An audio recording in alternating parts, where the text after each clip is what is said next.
السلام عليكم، رمضان مبارك على الجميع. اليوم شاركت معكم واحد الفيديو اللي ما هضروش عليه بزاف ديال الناس، اللي في حق الله فهاد العواشر بقى فينا الحال بزاف.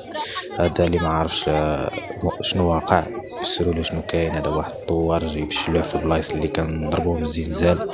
هادو الناس مساكن نازحين دايرين الخيم، دايرين داك الخيم اللي صوب لهم جلالة الملك على ما يبنيو لهم الديور ديالهم.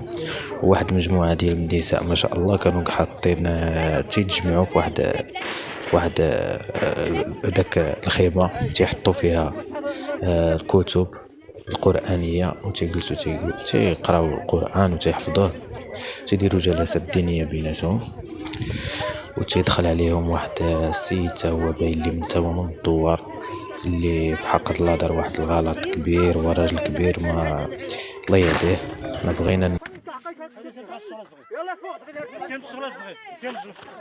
ويعرف الخطأ اللي دار، لا هو ولا شي جماعة معه، اللي قاموا بطرد داك النساء اللي كانوا داخل داك الخيمة اللي عامرة بالقرآن، ودفعوا داك النساء وسبقوا على داك النساء مساكن من داك الخيمة. وداروا واحد الغلط اللي ما عجبنيش، انهم لاحوا القرآن في الارض بواحد الطريقة يعني شادي نقولك استفزازية. هذاك كتاب الله ما تيتلاش في الارض، تنحترموه.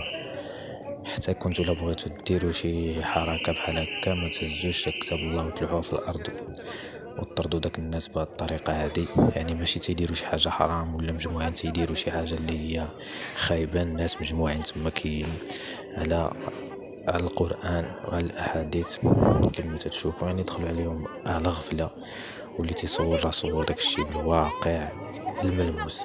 شوف كما تتشوفوا البنات ما عجبهمش الحال، ما بغاوش يخرجوا، ولكن تجمعوا عليهم وخرجوهم صحة. للأسف كتاب الله ولا عندهم عادي تيتلاح هكايا.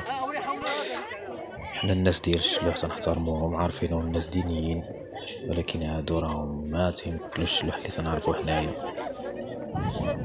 واحد جوج الاشخاص ولا ثلاثة ما غيبدلناش نهضر على الناس ديالنا، ولكن باش تعرفوا داك الكتاب اللي رميتيه في الارض راه غدا غتحاسبوا عليه. الله يهدي ما خلق وصافي.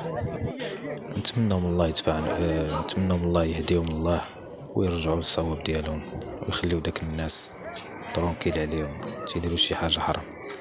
الى عجبكم الفيديو والمحتوى ديروا لنا واحد جيم وبارطاجيو اخوتي باش يستافد كل واحد. كاين شحال من واحد امي ما عارفش يستافد ويفهم شنو كاين.